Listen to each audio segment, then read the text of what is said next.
Hey everyone, welcome back to FX Squared, where we talk about fantasy football and finances. We've been kind of light on the finances, but we know fantasy football is a better topic anyway. um, That's why we're here, right? At least. Maybe one day, if we start winning some DFS leagues or whatnot, and we get money, we can start talking financing again. I like Um, that. Roll the bankroll, baby. right? um, but today we've got a unique league that both Jesse and I are part of, and we're not just a part of; we're actually co-managed. I wouldn't say co-managers; we're teaming up um, in the league, and it's a very unique league. And um, like a lot of other leagues in this space, it's got a charity spin to it. So we would like to just kind of talk to you about the league and how it kind of came about. This is the first year where it's going to be a trial run, so it's going to be chaotic, but the concept is pretty cool. Um, and The league, which is called the Hunger Games League, is sort of the brainchild of FF Moose.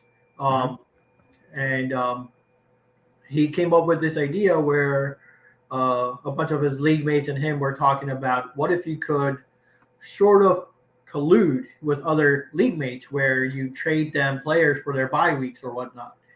Um, and a lot of the times, the leagues will be like, we shut that down, shut the collusion down.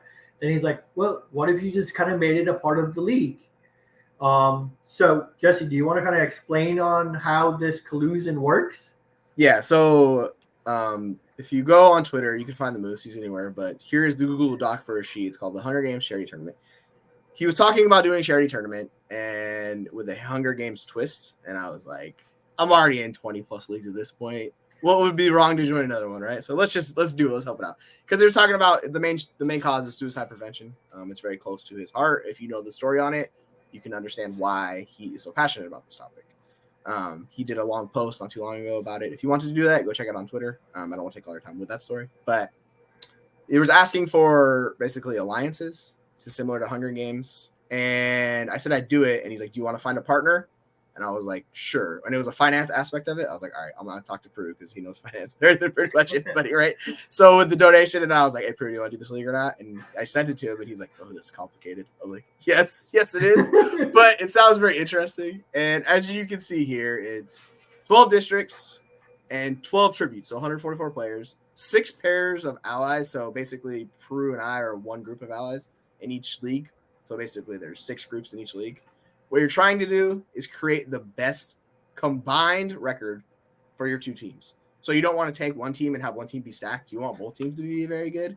So that's where the collusion aspect comes in, right? If you have one team that's stacked but the other team isn't that great, it's going to kind of hurt you, and your team's not going to be very good.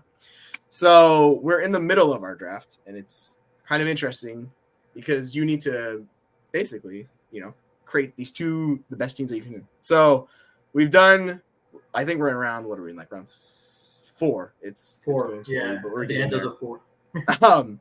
Yeah, so it's made some interesting ideas, I guess you could say. And the fun part about it is any trade you make, there's going to be donations, money's involved. So every time you guys trade players, for instance, say if I will talk about our team, I draft Dak, and Prue CeeDee Lamb. We trade to get those guys on one team. That's going to be one trade. You're going to make a donation to the charity you're choosing, right? So the more moves you make throughout the year, the more the donations increase, and this is how the money raises, and this is how we get a bigger pot in the year because that's what we're here to do. Now, obviously, we don't have a ton of money, so we're not going to throw like $2,000 in the charity tournament, but we're here to help raise as much money as possible. So we will be donating, depending on how it goes, a decent amount of money. But the rosters are set up where it's 1 QB, 1 super flex slot, 2 running backs, 3 wide receivers, a tight end, and like kind of these weird flexes where there's 2 flexes that are just a running back and a wide receiver, and 1 flexes which is a wide receiver and a tight end. There's 9 bench spots and a couple IRs, so it's pretty unique. And I'm gonna actually pull it up here, and you can see our draft. So I am in the middle, right next to Prue. They tag us, even though we're not exactly the same spot back to back, but he's pick 5, I'm pick 7.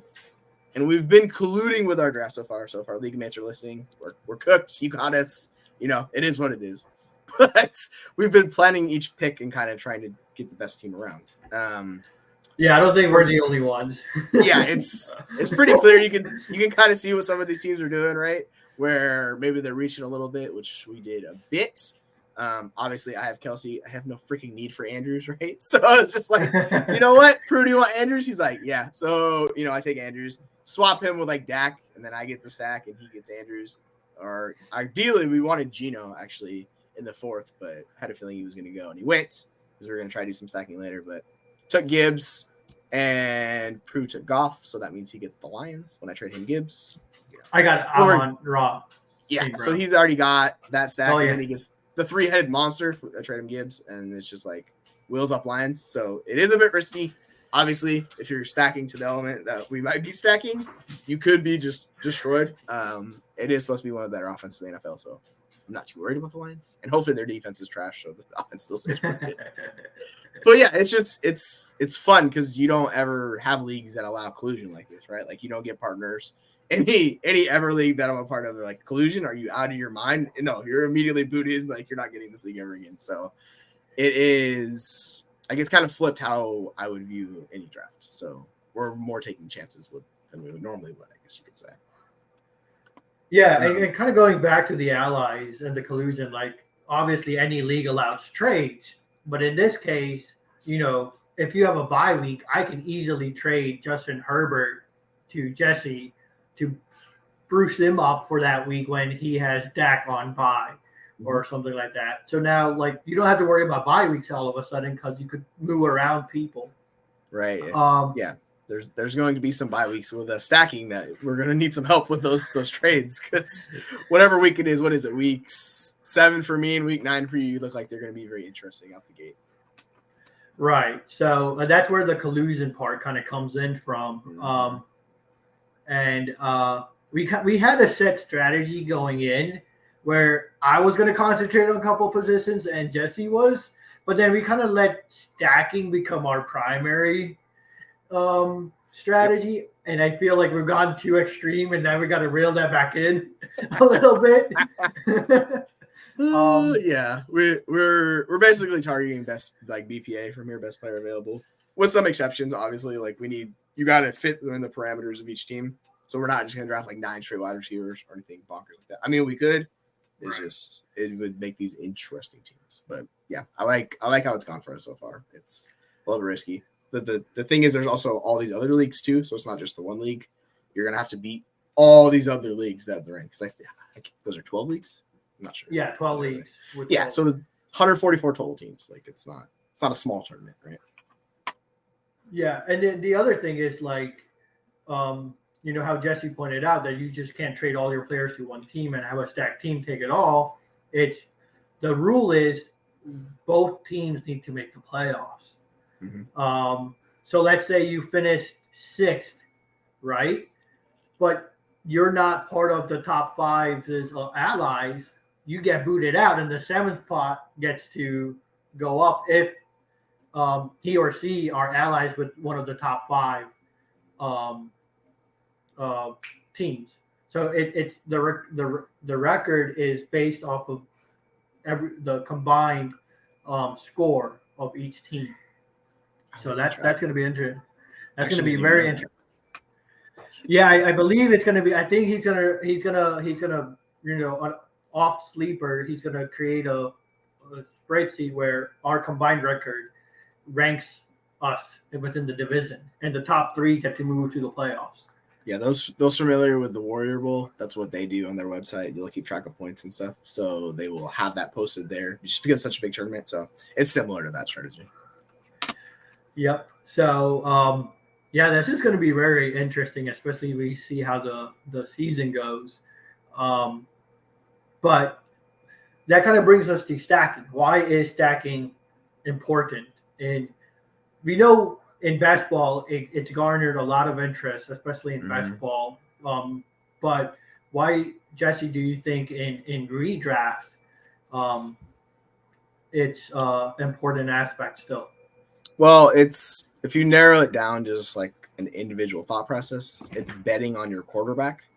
And if you're betting on your quarterback, ideally they're going to be good, right? So you want the players surrounding that quarterback because they're going to be getting all the points. So this is the case where everybody loves stacking Mahomes and Kelsey. Obviously, you want to do this with good quarterbacks. If you do this with bad quarterbacks, it can absolutely blow up in your face. So you want to do this with the good offenses. If you're doing this with Houston or, another team that's bottom of the barrel, Arizona with their issues, like it could be a disaster for you. So you need to target the good offenses. But that's what it is. You're just betting on the talent of that offense because if the quarterback succeeds, more than likely the wide receivers are going to succeed or the pass catching running backs are going to succeed.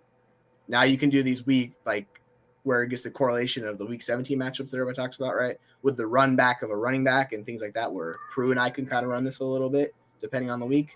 Like if I have for instance, if I have Gibbs on my team for 1 week, trade him, he has the quarterback and the wide receiver, then we all kind of benefit in a way. So there are a few ways to go about this, but you're just betting on the talent of the quarterback and raising up those skill position players. Yep. In mathematical terms, you're raising the correlation on your team, essentially. As Jesse said, right? If you think the quarterback is going to be a QB1, then he's going to be supporting a wide receiver 1 and 2 on a weekly basis. Great case in point was if everyone knows about Scott Fishbowl, but last year's winner was heavily on the Eagles. I think he had 4 to 5 Eagle players. He has Hurts, AJ Brown, DeVonta Smith, and Goddard, and I think he may have had Sanders as well. Yeah, I think he had Gainwell for sure. Like the late, right, it was Gainwell. Yeah, it was. Yeah, and the nice thing about that is Hurts was not as valued as he was this year. Like he was devalued, where he got a good value. So if you're trying to bet on an offense to take a jump, that's how you really gain value, and that's how that person won the Scott Fish Bowl because they got all those guys at a discount. Yeah, and I think our initial strategy of concentrating on 2 positions each kind of went out the door when Kelsey fell to you. Mm-hmm. This is a tight end premium league. Mm-hmm. So and we know whenever you pick someone like Kelsey high up, you're setting your team up to succeed because Kelsey kind of gives you that ridiculous floor that no one else does, especially in tight end premium leagues. But what it does is your entire draft just becomes wonky because you're chasing one position. In this case, most likely it's going to be running back or wide receiver. But the good part is we kind of balance that out in the first 3 rounds by you taking Andrews because now after 3 rounds, I have a QB 1, wide receiver 1, and tight end 1, and you do 2. So I think I found that the most fascinating with the collusion parts was how we were able to balance each other's off. Even though you picked up Kelsey and Andrews and started sort of a uncharacteristic draft by taking 2 tight ends. Right. People will look at this team and be like, wait, he has Kelsey and Andrews? What the heck? But the thing about this is also it's tiered PPR, so it's different. Running backs are the lowest for points. I think it's 1 point for quarterbacks, running backs, wide receivers. It's 1.75 for tight ends. So it's a pretty significant boost. So us getting the top 2 tight ends, that could be a substantial advantage over the rest of the league because we have both of them. Not just one, we have him and Andrews. So if we're going into it, we're betting heavily on tight ends. I actually like that idea. If you're going to go for one, you might as well get both and just stronghold the position because we could have, we could be running teams with tight end with plus 10 points a week at least, if not 20. Yeah, and then you brought up that one weird flash spot, which is wide receiver or tight end. So, I mean, I don't think that's going to stop us from picking more tight ends as they fall in this league. Yeah. Because we can come back and get Pitts later or, Waller's still available. So if we push it down a little bit and those guys are still available in the 5th, 6th round, it's going to be tempting. So obviously we can't draft every tight end, but given a tight end premium league, it's interesting strategy at least, right? Yeah, and you can start technically 2. So if you land, if you land 4 tight ends, I mean, that's 2 for you and 2 for me there. Right, we just take all the tight ends. We're forget every other position. We're just going to go tight end, bully tight end, and see how it works out. It'd be I seen a few of those drafts in Scott Fish Bowl where they took like 5 tight ends out the gate, and I was just like, this is too much. I can't do that. That's just chaos. Do you know who the drafter is in the middle of us at the 6th or the 7th?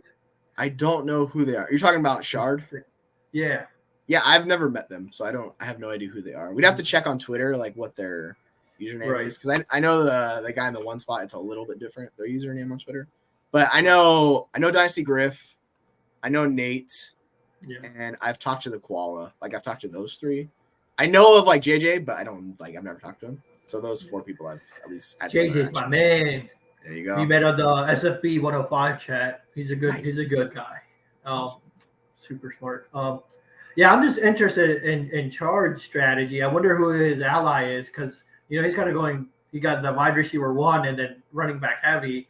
So it's like, all right, where's his quarterback coming from? Might be someone trading him a quarterback for one of the running backs, maybe. Yeah, I'm curious to actually look up. I mean, this would take me a second to find it, but to see who the ally is for him, just because it's kind of now it's just gonna pick at my brain and eat at it. So if I it, where it's like, because we could look at the allies on everybody in this division and kind of see what their strategy is, which is probably a smart idea. So we get a better idea of where they're going to target players. Because you see a couple, like there's a guy that doesn't have a quarterback. There's actually 2 teams that don't have a quarterback at all, like through 4 rounds, which is Superflex. That's treacherous.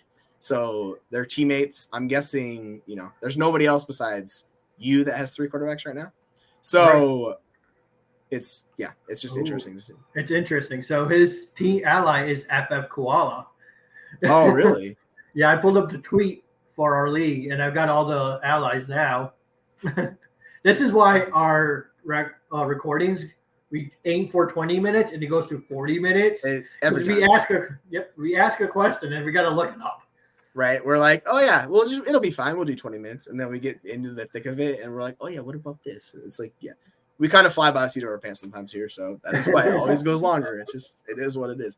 Yeah, they have 5 running backs. That's bonkers. All right, well, yeah, and they are all those are like all elite running backs too. So yeah, I mean it does reward you for volume. It's 0.2 per carry, so they do have a pretty good floor there.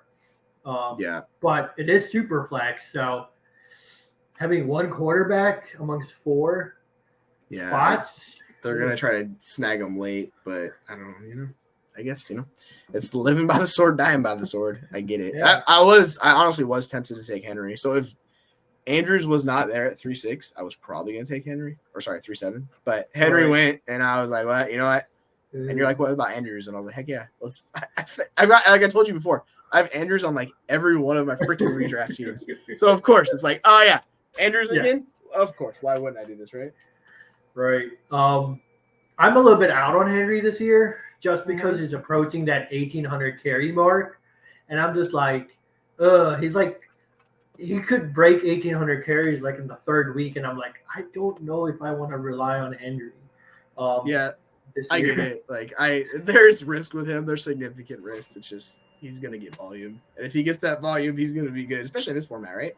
Because he gets the bonus. So yeah, in standard leagues, I mean, we're talking he's falling to pick, what is that, 3.6? That'd be like what, 30-ish, give or take. So it's like, you know what I'm saying? So it's pretty good value. I just with any of these guys, there's a risk in this range. Like we're getting past the truly elite guys.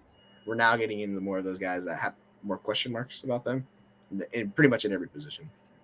Let me actually pull up who's available, because like we're talking Kirk Cousins, Breece Hall, all these guys. You could particularly get a reason to not draft every single one of these guys. Oh yeah, definitely. All those running backs now are very, very risky.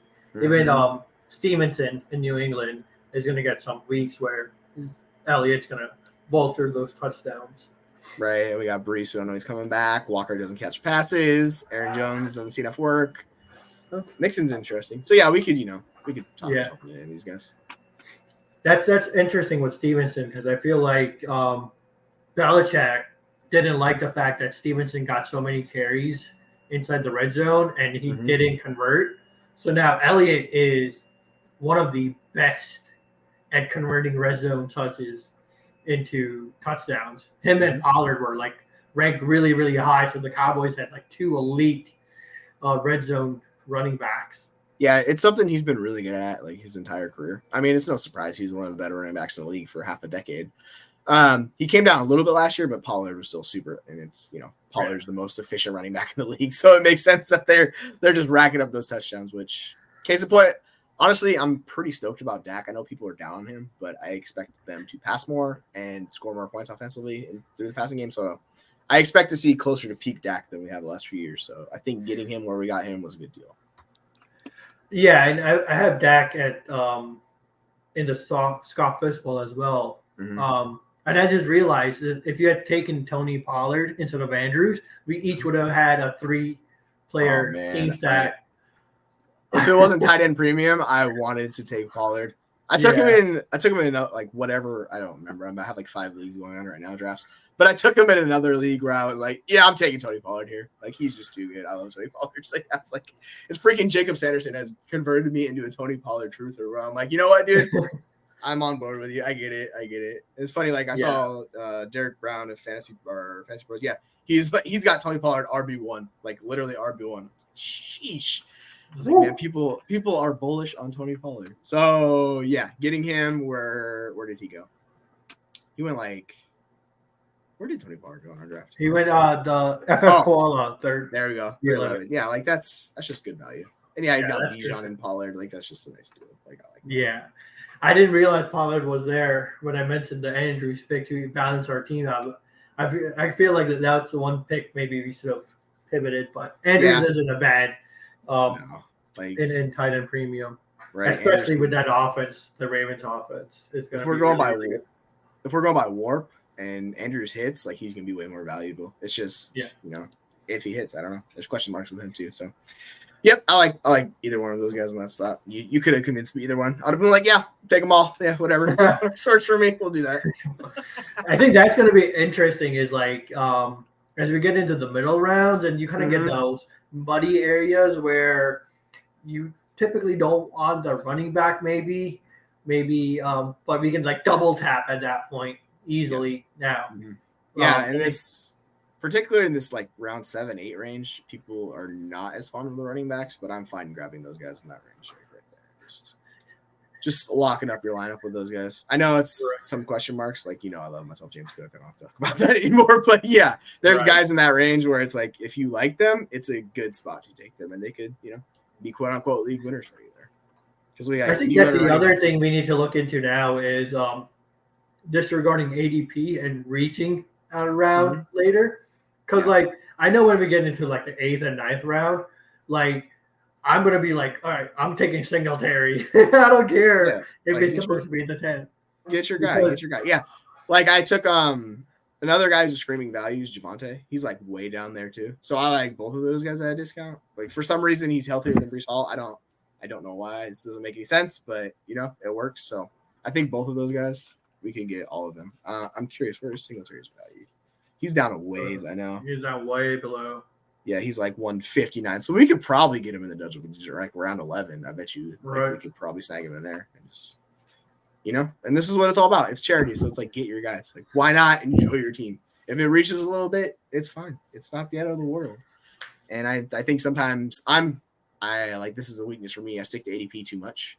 So I was in a draft yesterday and I was like, screw it. I'm taking James Cook ahead of these because I have him ranked RB20. And we were right around RB 20. And I was like, screw it. I'm just going to take him. Because I was on the turn and I knew he wasn't going to get back. I was like, forget it, dude. I'm just going to get him. Whatever. Yeah. Don't care. We'll live with it. If I die with him, I die with him. It's fine. I'll be happy with it.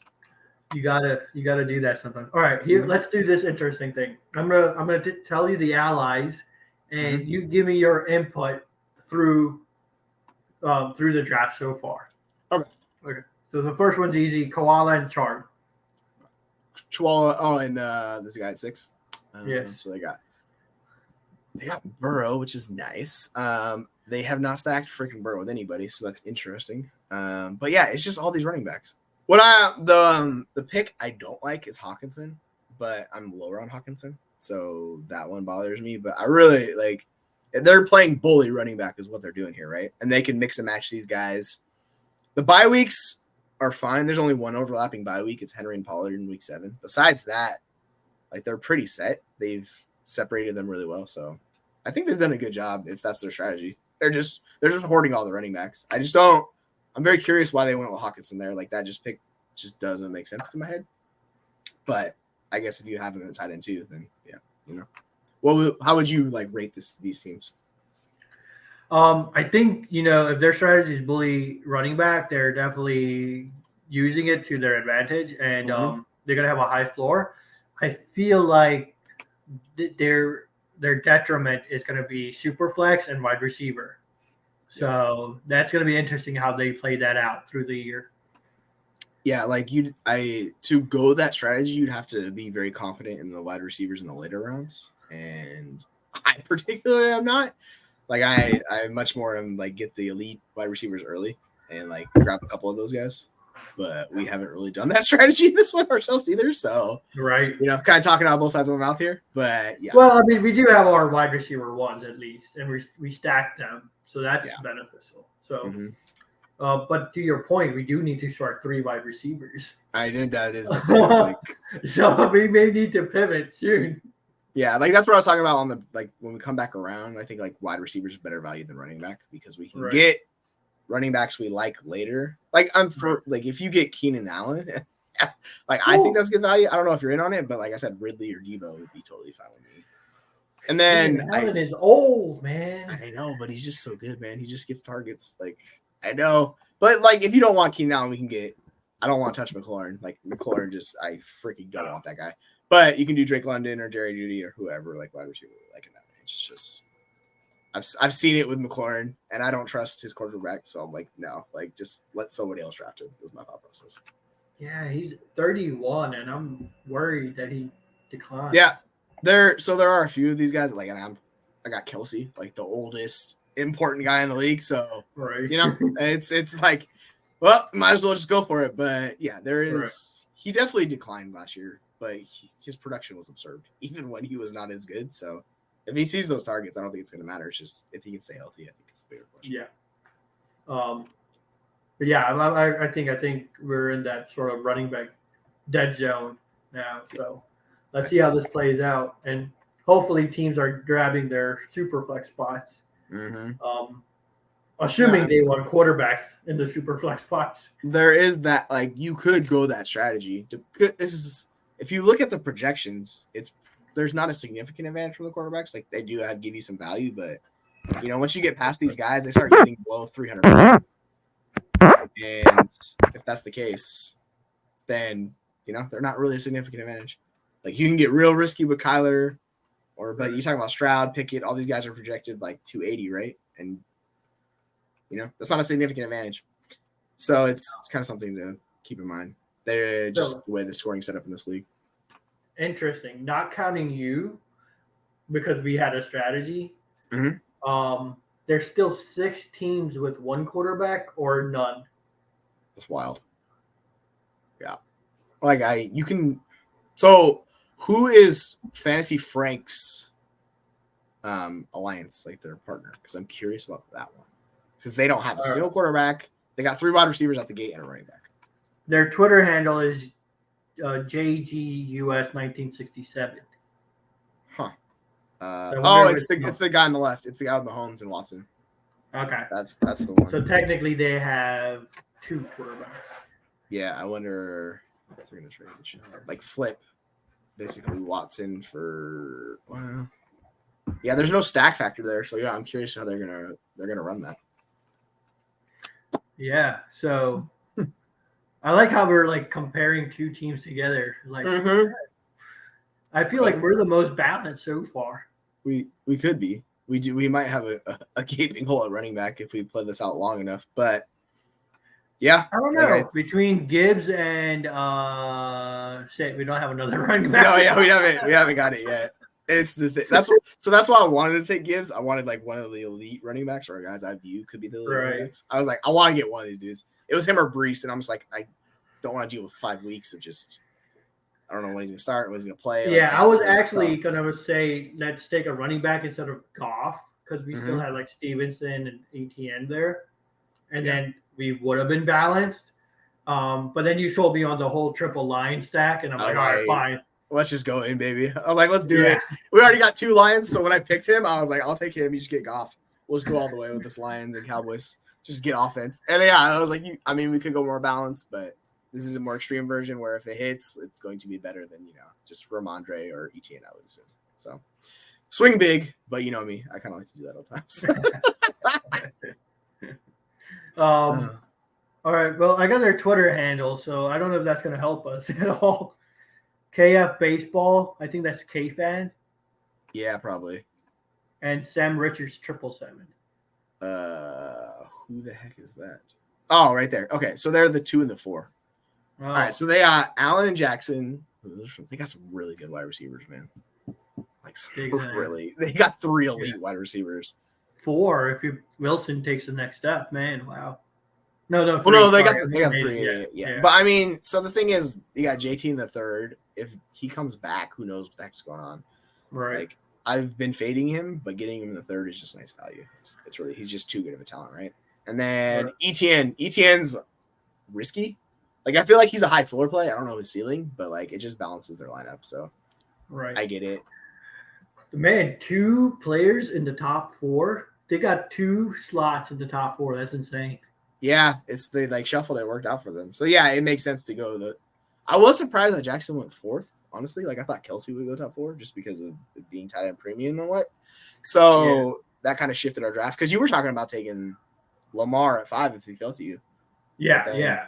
And then we're just like, screw it, just go Herbert. I almost went with Fields, to tell you the truth. I was like, man, Fields, he sounds a lot of fun, but I was like, it's Kelsey. I can't pass up Kelsey, dude. Like, he's just too good. It's like, so the funny thing is, I haven't gotten Lamar after he signed his contract. After he signed his contract, I have yet to get a share of Lamar. So interesting. But before that, there was this one. So the day where he posted about the trade rumor, I was in a startup and I got him at the 2.7. You're just like, that's insane. Is Superflex? What the hell? Yeah, and I paired him with Dak at like 2.11 because I traded out of the first round completely. And I ended up getting Dak and Jackson to pair with like insane wide receivers. And I was like, what is going on? It's like a legit awesome team because I had the quarterbacks fall to me. Yeah, that's like this. There's been the weird thing is Lamar. I don't understand why Lamar fell there. That makes no sense. But like it was a day when he tweeted about the potential trade. That's wild. People are that scared. They're like, oh no, he's gonna trade him. Like he's not gonna start. Yeah, like that's where I'm like, yes, absolutely buy into that discount. But yeah, Dak and Kyler have been the 2 guys that have consistently been falling in Dynasty Superflex drafts. So getting Dak in that range is just money in the bank. Like you're like, oh no, I got a top 10 quarterback. It's so bad, right? But yeah, and he'll have it better than he's had in a while, so it should be just good stuff. I'm sure that team will be good for a while to come. Yeah, I'm trying to find it now over the thing with this one and look at the draft. See if I can pull it up. There it is, the draft results.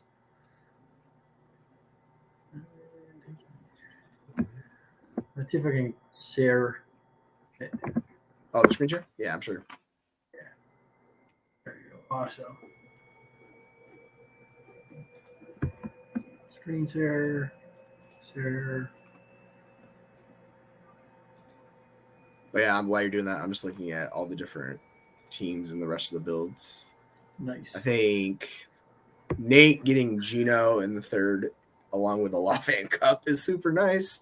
Yeah. I don't know who his partner is, but that is just fantastic. Nate's partner is Dynasty Griff. Ooh, Griff's good. Yeah, so they just attacked quarterback early. They got Hurts, Richardson, and Fields. That's just freaking Konami upside out of the gate. And then he paired Brown. So he's got Brown stacked. And then Nate has Cup and Olave and Geno. I'm assuming Nate's going to stack those Seattle receivers later, just because why the heck not? Griff, dude, like that rushing floor from the quarterback at 0.2 points per carry is insane. That's why I wanted Richardson, and like if he would have fell, but I was like, he's probably not going to. Somebody's going to take him just because of the scoring settings. But if he fell to us in the 3rd, I'd be like, just draft him. I don't even care. We'll get him and just ride. But yeah, unfortunately, that did not happen. but Yeah. him getting him there is just like I don't see why you wouldn't take that shot. So I'm kind of surprised, as good as Diggs is, like why K-Fan didn't take Richardson, right? But Yeah. I guess they're just worried about risk. But it's like, dude, it's a charity tournament with 144 teams. You gotta dive into it a little bit. Right. It's insane. Yeah, it looks like I got Jackson at the 2-7 and Prescott at the 3-4. 3-4. What the heck? Yeah. Like this, it's so and weird. I got Andrews at the 5-4 because What? of that news. Because What of the the heck? news at Oh, tight end my premium. In the 5th, there I'd be like, what are we doing here, people? But I would feel like an idiot for letting him fall to the 5th. I'd be like, there's no shot. I would have been like, you know what? Take Lamar in the 2nd. Actually, no, I'm taking Lamar in the 1st. What am I talking about? And then Andrews, I'd be like, oh no, I'll get him in the 2nd. But the 5th, this reminds me back in 2020 when I did a startup and Kelsey was in like the 4th round and he like fell to me. I was like, what's happening? Is there some news on Kelsey? So I look it up. No news on Kelsey. It's just a super ageist group where nobody likes old players. So I just drafted him, and I've just been dominating with Kelsey in that league. And I was like, well, they're like, hey, are you going to trade Kelsey? And I go, absolutely fucking not. I'm not trading this guy. Like, we're riding this old man to the grave. I was like, sorry. You guys should have took him before the 4th round. This is fun. Yeah. I love value stories like that where you're just like, this team's going to smash because of it. This is great. This is great. Yeah, I absolutely love that team that I drafted because it kind of prompted me to write an article for the league winners, dynasty startup strategies, and it was trading out of your first round and collecting picks in a consolidated rounds. Take this: I got my first 9 picks by the 6th round in that league. 10 picks, pretty much. 10 out of my 11 starters picked before the 6th round. You're just like, it's value, baby. Like this, Right? All very good players. Because once you get into that 7th round range, it's really guys that you're not going to get a future first for. Like there's an occasional guy that falls below it, but all those guys that are potentially worth a 1st round pick are in that usually 6th round range at the latest. So yeah, that's where you want to target like all your starters if you can. So that's ideally a way to go, right? Get the elite guys, high up consolidation. That's how you win. Yeah, I think I lucked out because Lamar and the Andrews kind of falling. I was like, yes, that just like made it. Yeah, that's a good build where you're just like, yep, thank you so much. Yeah, my first flex is Drake London. Yeah, not bad. You're like, oh no, Drake London, a fucking ridiculous wide receiver who's top 5 dynasty guy. Yeah, no big deal. Do we want to mention the charity aspect of what we're doing with So in order for our strategy to work, we need help. We need help from you guys to donate to suicide prevention. So the more we raise, the more money we raise, the more we get to trade during the seasons. And we already know we need to trade based on our draft strategy. Mm-hmm. So what Jesse and I are going to give in return for you guys to donate is we're going to make ourselves available either through Twitter, through messaging, Reddit, whatever platform you like, to provide, someone to bounce any of your fantasy football questions or dilemmas.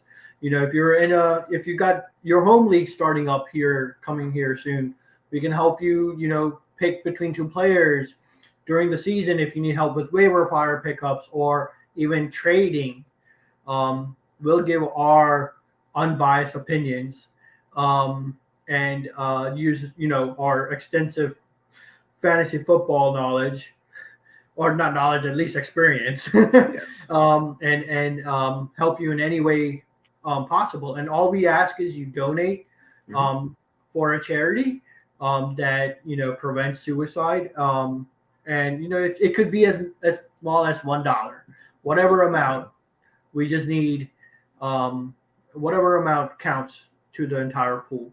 So we're talking about setting up a GoFundMe page where we can track who's donating to our team, and then we can take that pot and send it over to the suicide prevention every week, because I'm pretty sure we'll be trading every week. Multiple times possibly, yes. Right. And the rule is if we trade, we got to make a donation. So that entirety of that GoFundMe will go to the suicide prevention charity that Moose is going to be setting up and collecting on his behalf. The GoFundMe is just for us to track, what Jesse and I could gather up, because like we said, there's a fantasy aspect to it. Yes, our combined record makes us to the playoffs, but there's also a factor of the teams that raise the most money also get I think they get it gets incorporated into the final standings somehow. Yeah. So we want to be both. With whoever donates, whatever you donate, we ask that you just take a screenshot of your donation and send it to us on I'm on 8 platforms, so whatever platform is fine you want to do it. Twitter's obviously the easiest. You can do the FF Squared account. You could post it in the YouTube comments on Twitter, X, whatever you call this platform anymore. I don't know. But you basically send it to us and let us know, and then we'll make ourselves available however you want to communicate. I already told Prue I'm fine with my phone number, so if somebody wants my phone number, I will happily do that. That's not a big deal to me. Otherwise, if you want to, Instagram, freaking even Snapchat, we can, however you guys want to do it, whatever the easiest way to communicate with is, I will happily do that. And I'm on my phone way too much as it is, so we will get back relatively soon. Likely within 20, 30 minutes of each one. So yeah, happily to just raise all the money we can in the situation. Yeah, and we'll put our Gmail, our Fantasy Football Squared Gmail, FF Squared Gmail in the descriptions. So just send us an email as well if you can't reach us on Twitter or YouTube or anything. Yes. We're both we can start a group chat with all 3 of us to help you. And the best thing about that is I'm on the East Coast, he's on the West Coast, so you kind of get the time zone double tap there.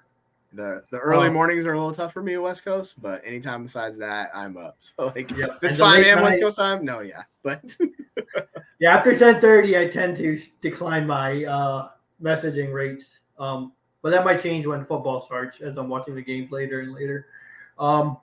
But we appreciate any donations you make to suicide prevention. And if you want to make, a donation to the charity and not support our team, which not cool, go ahead and still make the charity donation. But we would love it that if you can get it under our name so we can win this tournament. I might have to side eye you a little bit, but if you're going to support anybody in our league or anybody in the tournament, I'd be completely fine with that. So if you have somebody that, you're close to and you want to donate to them, that's fine. I don't care. It's raising money. So it's going for the greater good, right? So I'll be like, you son of a, but I appreciate you donation. So cool. Thank you for doing that.